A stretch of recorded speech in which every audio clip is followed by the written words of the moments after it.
เจ้ามีเงินติดธงเท่าไหร่เดี๋ยวนี้เงินเจ้าน่ะมีอยู่20,000กีบโอ้ เพิ่นเอาให้ มีคนเอาให้เจ้าอีก โอ้ย เอาบ่น้ำอายนะสิเอาให้นี่ เอา ฮะ โดยเอา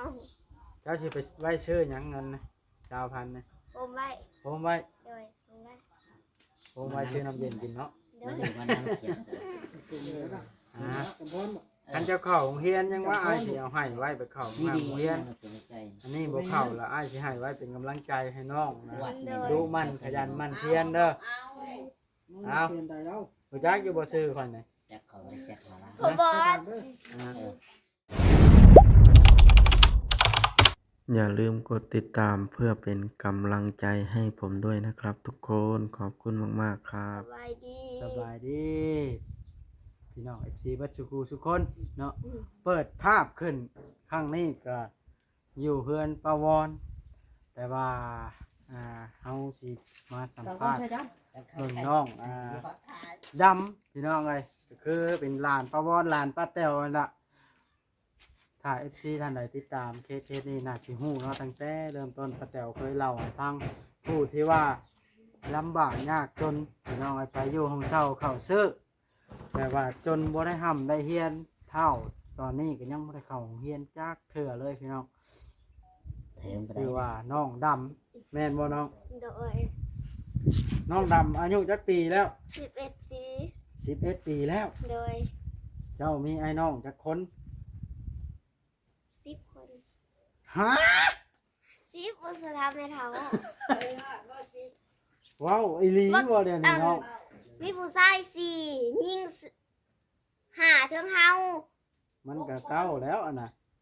6เอาบักเจ๊กอีกได้ซะ เอาลองลำมาตั้งแต่ผู้กกจนฮอดเจ้าซะ เดี๋ยวเป้าหนึ่งแจ็คนัดไงแฮมเฮาหมูน้องผู้ชายโตออกมาใหม่อีกน้องผู้หญิงโตออกมาใหม่อีกมี เอาว่าจักเสียเอาว่าแต่ผู้กกจนฮอดเจ้าผู้ที่เท่าไรเจ้าเนี่ย เฮาผู้ที่หก เจ้าเป็นผู้ที่หก แม่บอก แม่ผู้ที่สี่ แม่เขาบอกว่าเฮาผู้ที่หก ผู้ที่ห้าที่หกที่เจ็ดคนลูก8 คนยังกูมือนี่ แปด แต่หันมันตาย ยังเหลือนะ ยัง แปด เหลืออีก8 แต่ว่าอันตายนะสองแม่นความลาวนะ10คนอะไรพี่น้อง เอาเริ่มต้นสิถามมาแล้วปัจจุบันนี่ครอบครัวของน้องดำนี่อยู่จังใดกินจังใดอยู่ใส แม่เฮาอันนั้นแม่ แม่ขน้อย กระเพาะแม่ขาน้อยคล้ายแม่ขาน้อยเลยเฮ็ดเวียก แล้วก็พ่อก็เฮ็ดเวียกพ่อเฮ็ดทางให้เพิ่นได้เงินเดือนก็บ่หลาย เดี๋ยวพ่อนะไปเฮ็ดทางให้ลัดบ่ แม่น โอ้ ทางดินจัดสรร ทางยินชันจะพ้น แมนเช้าก็เสาของมีทางดินจัดสรร เว้าแล้วกับเฮือนชานลานแป้นบ่อนเจ้าอยู่นะเป็นเฮือนตัวเองบ่หรือว่าเฮือนเช่าเข้าซื้อแบบนี้บ่หรือแบบไหน เป็นห้องเสาห้องก็แคบๆบ่มีห้องบ่แม่นห้องมีใหญ่ดอกห้องแคบ เป็นห้องแคบ โดย แต่ว่าห้องน่ะเช่า แม่น อยู่กันจักคนอยู่ห้องเช่าเบิดครอบครัวนั่นบ่ แม่นเป็นครอบครัว อ๋อ และเฮาเลยไปล้างถ้วยกับแม่ เจ้า เงินเดือน500,000 เจ้าน่ะไปทำงานแล้วน้อยซำนี้นะ แม่นเพื่อล้างถ้วยซอยแม่ แม่น่ะเอาไปล้างถ้วยน้ำแล้วเพิ่นให้เงินเดือน โดย เจ้าน่ะเท่าไดเงินเดือนเจ้า 500,000 500,000 แม่ก็500,000 แม่ก็500,000 ลูก2คนก็ล้านหนึงแล้ว เรื่องสองคนน่ะล้านหนึงห้านหยังล่ะไปห้านหมูกระทะหรือห้านเผลอ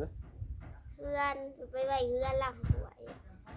เป็นเฮือน2-3ชั้น4-5ชั้น โอ้ไปเป็นคนใช้กับเจ้าแบบนี้บ่ แม่นเป็นคนใส่เนาะ โอ้ ห้องเพิ่นก็หลายอยู่กว่าสิเลิกเวียกได้ก็12 โมง 12 โมงตอนเว้นนี่บ่ บ่2 โมงกลางคืน ว่าดอกเจ้าก็หิวนอนเด้อเฮ็ดหยังคือสิเด็กแท้ ตอนเย็นก็ออกมากินข้าวกับแม่กินอยู่เฮือนแล้วก็พ่อก็กินข้าวอยู่กับวันนี้พี่ แม่นบ่น้องดำ แม่น เจ้าน่ะบ่ได้เข้าโรงเรียนจักเทื่อบ่จังไปอยู่แบบนั้น ได้ข่าวอยู่แต่ได้เขียนแต่ตัวไทยเป็นเขียนตัวไทยหลินก็เป็นอยู่แต่เขียนบ่ออกเก่ง ผู้มื้อนี่เข้าอยู่บ่โรงเรียน บ่ได้เขาอย่าเขาอยู่เขาได้เขาก็สิตั้งใจเขา ตั้งเจ้าเขาแถวบ้านเขาก็สร้างเขาเดียวเขา คันจะเข้าน่ะคันสมุนได้เข้าโรงเรียนน่ะเจ้าสิมาอยู่พี่บ่ แมน มาอยู่น้ำไผล่ะปะว อ อน ยู่ กับ กั ปะ บ แตว เมวอนอยู่แต่กับเมวอนแล้วกับเบิ่งน้องเมวอนหึง โอ้อยู่น้ำแม่วอนนี้ ก้อนไม่เท่า แมนมาอยู่กับเมวอนมาเบิ่ง เจ้าเอิ้นเราแม่บ่ แมน คือเอิ้นแม่ล่ะปกตินี่ เห็นเข้าห้องเมเฒ่ากับเมวอนก็คือกัน โอ้แม่เฒ่าวอนน่ะปกติแต่ว่าเจ้าเอิ้นแม่วอนเนาะ แมน โอ้ มาอยู่กับเมวอนก็หาก็ได้ส่งมือ แต่ว่าปีนี้น่ะมันใกล้สิปิดเทอมแล้วสมมุติว่าได้เข้านี่ก็ต้องเป็นปีหน้าปีในพุ่นแล้วสมมุติมีคนส่งเสริมหั้นนะ เด้อ ไอ้น้องเจ้าน่ะใน8คนที่เหลือนั้นมีไผได้เข้าโรงเรียนซุมื้อนะ บ่มีจะคน มีแต่เอื้อยกุ๊ก มีแต่ มี เอ้ย แต่ คร เอื้อย บ กุ๊กแต่เขากับยา หึ มีแต่เอื้อยกุ๊กมีแต่เอื้อยกุ๊กเขาเดียวนี้เลย เอ้ยใหญ่สุดนะจักปีแล้วเอ้ยใหญ่สุดนะ ปุ๊บเวลาอายุกับ20 ปี21 22 หั ปี วและสาวรุ่นบักหนักรุ่นบักได้ ได้เข้าผู้เดียวเท่านั้นกก แม่นเอื้อยกุ๊กเอื้อย เอ้ยกกเพิ่นอยู่ปอใดแล้วเดี๋ยวนี้ เพิ่นออกแต่น้อยออกคือเฮาอายุอันได้19เลยก็ออก ออกแล้วมาเข้าอีกบ่ บ่ออกเลยออก เดี๋ยวนี้น่ะบ่ได้เข้าบ่เดี๋ยวนี้ บ่ได้เข้าเบิดเฮือนเลยนะ แสดงว่าเพิ่นออกตั้งแต่กี้แล้วบ่ทันคุมื้อปัจจุบันนี่บ่มีไผเข้า โดย ไปอยู่ห้องเช่าเข้าซื้อแล้วอยู่บ่เป็นหลักเป็นฐานละบ่ได้เข้าจักคน โดย เจ้าเฮ็ดให้สิอ่านเป็นบาดนี่ถ้าบ่ได้เข้าเบิ่งอาสิถามนี่สระอาใส่ตัวต่ออ่านว่าแนวใด สระอี บ่แล้วสระอาใส่ตัวต่อ นะว่าบ่เป็นอ้าว อ่านว่าแนวใด ฮะ เรียนบ่เป็นน้ำบ่เป็นนะ ก็ได้ร้อยได้อยู่กับไก่เขาไข่เขาควายเขาเจ้าเสือสร้างเด็กเขาทุ่งละ อ่าน ทางโว เว้าก็ฮอดบ่ถึกสอสร้างแล้วบัดว่าดอเด็กก็ยอยุงแล้วว่ะ โอ้ยโอ้ย ดึงไว้เพียงเสือนะคะ เรื่องเรียนเสือ สร้างเว้นแท้เนาะเจ้าถึงสิอ่านบ่เป็นอาจสิถามทดสอบสมองเจ้าเด้อ4กับ4บวกกันนี่เป็นเท่าไหร่นี่ เป็ด เป็น8 3กับ4เด้ ก็สี่กับเป็น5 อันเดียวบ่ถึกแล้ว เป็นเนาะ โอ้ยไล่คักแม่เจ้าจังตอบ สี่เป็นแปด 6ก็6นี่1 2 3 4 5 3กับ4อันไหน ตามกับสี่ก็เป็นเจ็ด 1 2 น้องคนบ่ฮู้ นี่แหล้วบ่เข้าโรงเรียนโอ้ยน้องเอ้ย 1 บวก 1เป็น2 2 บวก2เป็น4 4บวก4เป็น8 8 8 16 32 เจ้าเป็นอะไรจังได้ออกมาถ้าเพิ่นให้หยุดบ่เจ้าไปทำงานล้างถ้วยน่ะ เพิ่นไล่ออกเพิ่นได้คนใหม่แล้วเพิ่นก็ไล่ออก เพิ่นไล่เจ้าออก เพิ่นได้คนใหม่แล้วเพิ่นก็ไล่ออก เจ้าบ่ล้างถ้วยนะมาเจ้าเพิ่นจังไล่ออก ล้างไปคู่มือกับแม่ อ้าวเพิ่นคือไล่ออกซะนะ พักมือเดียวหนึ่งแม่เพิ่นบอกให้พักกับพักมื้ออื่นตื่นต่อมาแล้วเพิ่นบอกว่าได้คนใหม่เพิ่นก็เลยเอาเงินเดือนให้คนละ5เงินเดือน500,000 ตัวข่อยแล้วน้องดำ บ่ได้ นะ ตัว เพิ่นไล่ออกแล้วหยุดงานแล้วออกมาอยู่นำแม่วอนบัดนี้ แม่น เจ้าอยู่เบิดบ่ช่องหลังนี่ปัดแตวปะวอนนี่เจ้าอยู่เบิดช่องหลังนี่เจ้าอยู่เฮือนใดก็ อ ได้ ยู่ได้ บ่ กับแม่วอน โอ้ นอนกับแม่วอนก่อนนอนกับแม่วอนตอนอยู่เรือนหลังนั่นแล้วก็สิมานอนอยู่เรือนหลังนี้ สิขึ้นเฮือนใหม่เลยบัดนี้ นอนก็หน่อย โหดแท้ เลยแม่วอนมาบอกว่าใหญ่แล้วก็ให้เตะนอนคนละห้อง โอ้ นี่ คันสมมุติอัน เลย ข่อยให้เมื่ออยู่เฮือนข่อยอยู่อันน้ำลูกข่อยเป็นลูกไผ่ข่อยสิเมื่อบ่เนี่ย บ่ เมื่อล่างถ้วยให้อันลูกชายข่อย ทำอย่าง จองเป็นลูกไพ่เลย ทำในยาทำในยา2 คนคนสิยอมบ่ บ่แล้วถามเจ้าแล้วเจะสิยอมเมื่อบ่ บ่ ลูกชายข่อยก็ซ้ำเจ้าเนี่ย บ่ ผ่านบ่มือ ติดไปเถา2 คนเลย ยกข่อยสิเลี้ยงเอาซ้ำใหญ่เลยแล้วข่อยสิจัดงานแต่งให้ลูกชายข่อยกับเจ้าเลย เพื่อข่อยสิใหญ่ก็ข่อย เอาลูกข่อยก็ทำกัน 11 12 ปีเลย นั่นลูกข่อยก็10 ปีคือกัน 10 ปี เออ ลูกจะ10 ปี บ บ่แล้ว10 ปี 10 ปี อืม ข่อย11เด้อ บ่ฮอดเจ้าก็ได้11สิไปฮอดได้จังได๋ ข่อย11ปีตอนนี้แต่ข่อยเตี้ยสุด ตั้งมือที่นั่นเป็นจริง นี่ล่ะชีวิตน้องดำพี่น้องเป็นตาสงสารเพิ่นบ่อนหนึงบ่อนที่ว่าไปทำงานนำแม่แล้วก็บ่ได้เข้างานโรงเรียน เพราะว่าหยังก็ยากจน นี่ล่ะครอบครัวที่ป้าแต๋วเคยเอ่ยถึงแต่ละเทื่อนะพี่น้องเพิ่นคือเป็นน้องของเพิ่นล่ะบ่มีบ่อนอยู่บ่อนเช่ามีดินก็ดินบ่อนที่ขายให้ไอ้เทิดเป็นดินของเพิ่นนั่นล่ะเพราะว่า เป็นม ขาย รดกเอื้อย ขายไปใช้หนี้บ่ แม่ และบ่ป้าแต๋วและดินดอนตอนหญ้าอันพ่อแม่เพิ่นตอนนี้น่ะอยู่ไส บ่มีโต๊ะขายให้อันนั่งสบายอยู่หั่นแหละมันดินร้านสาวของนางตุ๊กแหละนะแล้วเพิ่นก็เข้าห้องหมอไปปาดลูกออกแล้วบัดนี้มันไปเสียเงินล้านเดี๋ยวไปยืมเงินเขาก่อนเด้ยืมเงินเขามันมีกี่ดอกแล้วก็ไปห้องหมอหลังจากออกจากห้องหมอแล้วบ่มีเงินใช้เขาเลยจำเป็นต้องขายดินนี่ไปใส่หนี้เขาเพราะว่าเงินล้านหนึงต่อ200,000 แล้วล่ะทุบลูกทุบเต้าไปอยู่ห้องเช่าเข้าซื้อบัดน่ะ อยู่ห้องเช่าเขาชื่อย่ายหันย่ายนี่เจ้าหยิบถั่วเมืองสวรรค์แหละ เจ้าก็ย้ายไปตามแม่ตลอดบ่ แม่น เจ้าต้องมาอยู่พี่ประ เศร้า จำได้ เศร้า บ่ ห้องแม่ย้ายห้องนี่หาห้องย้ายเฮือนนี่2หลัง3-4หลังเลยย้ายเฮือนนี่4หลังย้ายเฮือนนี่ เว้าเก่งอยู่ได้น้องเพิ่นแต่ว่าบ่ได้เข้าโรงเรียนเนาะ เขาเฮียน ถ้าได้เข้าก็สิตั้งใจเข้า เพิ่นได้เข้านี่อยากเข้าอยู่เนาะ โดย ปีสิมานี่อยากเข้าบ่ปีสิมานี่ ก็อยากเข้าอยู่ เพิ่นเข้านี่ต้องจ้างขึ้นป .2 รถเนาะหรือป .3 รถบ่ บ่ถึงก่อนก็ได้ ป .1 ก่อนเจ้าต้องเรียนได้ซะ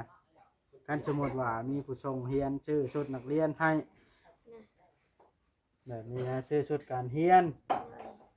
แล้วมาอยู่นี่ให้แม่จะส่งเงินกันไปอยู่พุ่นบ่ได้เด้มันบ่ได้เข้าโรงเรียนมันย้ายไปเลยๆเด้ โดย อ้ายเพิ่นก็เฮาก็เมื่อเด็กชาวโดนัทลูกเอาขนม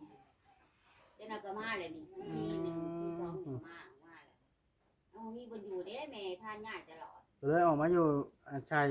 เจ้านี้เนาะ โดย อยู่ร่วมกัน อย่างนี้บอกเพราะว่าอยากถ่ายกล้องก็เลยเพิ่นไล่กำลังว่าสิขอพักแล้วสิมาหากะเพิ่นไล่ออกพอดีก็ ได้ยินว่าใครสิถ่ายกล้อง โดยเป็นแม่เฒ่าแต้วเพิ่นบอก อ่าได้ยินอยู่ป้าแต๋วเพิ่นเล่าอยู่สัมภาษณ์อยู่ใครอยากสัมภาษณ์อยู่ว่ะ ก็เห็น พ่อเจ้าน่ะ ไกล ก็แม่เจ้าน่ะอายุหลายแล้วบ่ ๆแม่อายุ40พออายุแม่อายุ40พออายุ49 แม่น่ะอายุ40พ่ออายุ49 เลย อายุ40ปีเนี่ยนะลูก10คน แม่เอาบัวที่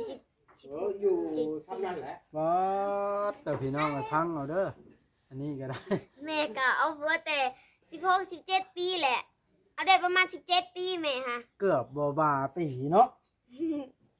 เอาเลยแล้วอะ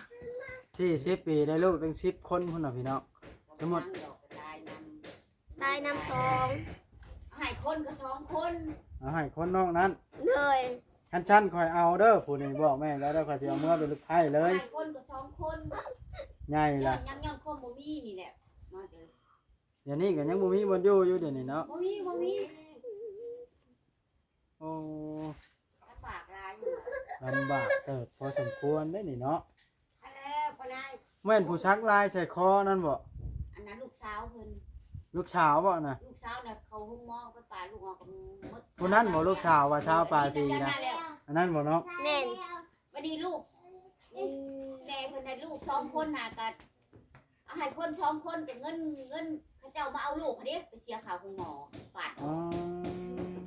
อืม ยี่หนีไปหาให้เธอชิยืมรถถีบไปซื้อน้ำก้อน เจ้าไปยืมรถที่ไม้เทิด โดยแต่โมเห็นเบิดก็เลยอยากออกไปซื้อเลยปาตี เราบ่ได้มีได้รถถีบแล้วสบายจูดละสิไปยืมเฮารถถีบไม้เทิดไปหั่นค่านะเจ้าก็ได้ ไปหานค่า ไปเดี๋ยวบ่ได้ลังอายได้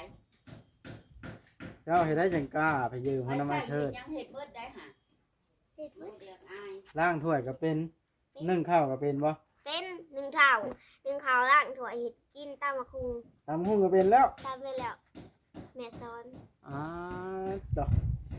อย่างนี้ต้องเอาเมื่อเป็นลูกไผ่ค่อย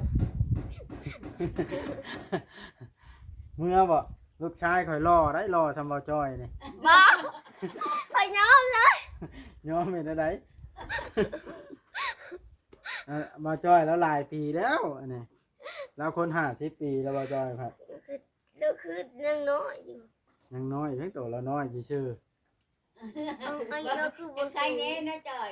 แล้วคือยังน้อยอยู่ยังย่อยังน้อยใส่แน่ บ่สูง ๆโยเราเกิดบ่ทันดื่มนมคือเจ้า เราเตี้ยบ่ เว้าหยอกอ๋อ มือโลดมือนำลาวโลด อ่า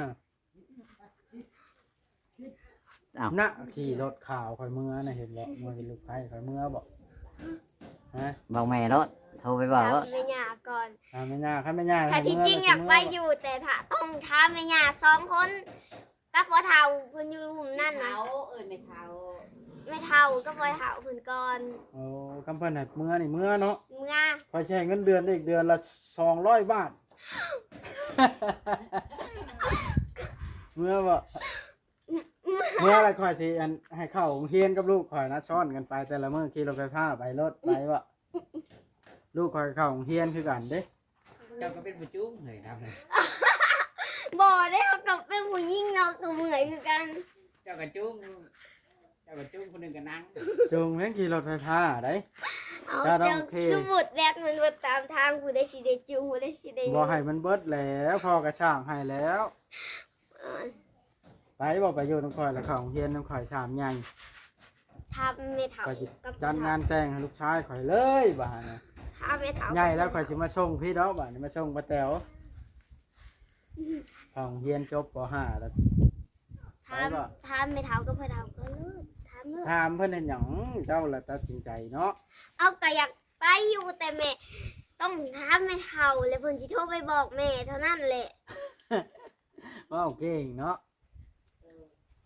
บ่ย่านคนไปเนาะ บ่ นั่นเด้ ไปเบิด นี่แหละพี่น้องให้สัมภาษณ์น้องเพิ่นก็ได้ น้องดำจักสิว่าแนวใดล่ะเพิ่นบ่ได้เข้าโรงเรียนจักสิหาโอกาสแบบใดให้น้องเพิ่นได้รับโอกาสได้เข้าโรงเรียนพี่น้องเอ้ยบ่จักแนวสิเฮ็ดแล้วทางนี้ก็ได้ เว้นเตะกีนแล้ว บ่ได้เข้าโรงเรียนจักคนลูกอัน7คนเนาะผู้แปด บ่ ก็ ได้ ได้เข้า เข้า ผู้เดีย เบิ ว ดเลย อ่านบ่เป็นจักคนแล้วแบบนั้น โด เนาะ ยลูกเว้นนี่ก็เกิดเปียกย่างไปพุ่นแล้วก็ตีนมันใหม่ตีนแดนใหม่ตีนทางแบบวันนี้มันเป็นบาดเตะกันนี้เลือดออก คนน้อยพี่น้องเอ้ยน้องดำน้องเตี้ยเพิ่นเอิ้นชื่อเล่นนะแม่นบ่ แม่น โอ้ยแล้วเจ้าก็ว่ามีเลยถ้าเชื่อแม่โอ้ยกินนก คำเพิ่นอยู่พี่ประจำยังสิคิดออกอยู่ว่าไปโรงเรียนอยู่ไสนี่ไปเมืองเนาะเล่ร่อนมันละบ่จักมันบ่จักบ่อนอยู่อย่างที่แท้จริงนะนี่ กิน ล่ะ ไว้ได้ บัดใหญ่มาสิบ่มีโอกาสได้เข้าการเข้างานดีๆคือหมู่แล้วบ่ได้เข้าทำโรงเรียนเจ้าต้องเรียนเจ้านับฮอดบ่10ฮะ นับมาได้30 นับได้ฮอด30ปุ๊ป๋าเต่า 1 2 3 4 5 6 7 8 9 10 11 12 13 14 15 16 17 18 19 20 21 22 23 24 25 26 27 28 29 30 นี่ล่ะน้องดำ 49ก็ได้เก่งแฮงนับได้49 นับได้ฮอด49พ่อโอ้แต่จะเฮ็ดจังไดพี่น้องอยากให้น้องเพิ่นได้รับโอกาสได้ทำในเรียนคือบ้านคือเมืองเพิ่นเด้แต่ว่าเสียที่แต่บ่มีวันอยู่วันเช้าซะก่อนเนาะ โดย ผมมีผู้พาอยู่คันสมุนมีเฮือนมีซานอยู่พี่กันเนาะ มีช่องทำแอปนะ อ่ะบ่าวจ้อยตอนนี้บ่าวจ้อยก็เบาลีเดือดใช้กันแล้วพี่น้องเอ้ยเดือดใช้กันเรื่องได้ช่องทานแล้วนะ ก็จ้อยห้างเขา ต้องไปใช้รหัส เอามีแต่ว่าสู้เด้อน้องเด้อ โด ไป ย อยู่ใส่บ่ค้านเด้อ โดย โดย คอยว่าเจ้าค้านเดี๋ยวนี้จังถึกไล่ออกนะโทรศัพท์เดลินโทรศัพท์บ่ มีโทรศัพท์บ่มีเงินซื้อเมื่อเฮือนก็ได้นอนยามดึกนอนแต่ดึกๆตื่นแต่ดึกๆไปเฮ็ดเวียก อืมช่างเป็นอะไรน้องดำพี่น้องเอ้ยไปเช่นอะไรเพิ่นจะได้เข้าโรงเรียนเนาะบ่าวจ้อย โ แต่ทำแม่ทำป้าสิ เพิ่นเมื่ออยู่เป็นลูกไทยคอยได้เข้าแล้วโรงเรียนเพอโรงเรียนใกล้บ้านคอย อ่ะพี่น้องไอ้คลิปนี้ก็ได้บ่ได้เว่าลายายห้างสิได้จบคลิปลงแล้วสัมภาษณ์เบิ่งน้องเพิ่นก็ได้น้องเพิ่นอาจสิบ่ฮู้รายละเอียดดอกพี่น้องไอ้ถ้าจะฮู้รายละเอียดเฮาต้องไปสัมภาษณ์พ่อแม่เพิ่นแต่ว่าก็บ่ได้มีโอกาสจะเทื่อดอกเพราะว่าพ่อแม่เพิ่นก็อยู่เมืองทำงานทำการเลี้ยงชีพเลี้ยงชีวิตนั่นแหละเอาง่ายๆซะตอนนี้แม่ก็ถูกไล่ออกคือกันบ่ แม่น เฮ็ดงานหยังล่ะแม่น่ะ เบิดเวียกเฮ็ดเพิ่นบ่ฮับเลย เพิ่นบ่ฮับล่ะ แม่เพิ่นบ่ฮับเขาเบิดคนพ่อกันมีแต่พ่อที่เฮ็ดเวียกซอยพ่อ นี่พ่อเฮ็ดเรียกผู้เดียวบาดนี่เนาะ แล้วก็ออกไปอยู่หน้าซอยลุงซอยป้า ออกมาอยู่พี่เห็นไหม แม่น เจ้าต้องล้างถ้วยเด้อออกมาเลยจะเฮ็ดได้บ่ล้าง โด ถ้วย ย เอาโอเคสิได้จบคลิปแล้วพี่น้องครับมีหยังคืบหน้าหรือว่าเมื่อใดก็สิอันถ้าไอ้ที่สนใจก็ทักมาแล้วก็จะช่วยดูน้องในด้านใดเนาะอยากให้น้องเพิ่นได้เข้าโรงเรียนบ่หรือว่าจังใดทางเฮาก็ยินดีเป็นสะพานบุญและเป็นแล่นให้เนาะเรื่องนี้ก็ได้น้องเพิ่นน่าสงสารบ่อนที่บ่ได้ทำได้เรียนพี่น้องไอ้เนาะตัวน้อยๆนี่ไปรับจ้างเลี้ยงชีพไปล้างถ้วย เคยบอกไปดำนา ดำหน้าบ่เคย ไปอยู่ เค เมื ย อง แต่ล้างถ้วย เอาจะต้องไปล้างถ้วยตามห้านเพอเด้อบัดนี้เด้อ โดย เอาโอเคพี่น้องทำนี้แหละเนาะประมาณนี้แหละคลิปนี้ก็ได้สบายดีเจ้าคุณเจ้าเขาสบายดีเนาะ โดย น้องดำพี่น้องเอ้ย สบายดี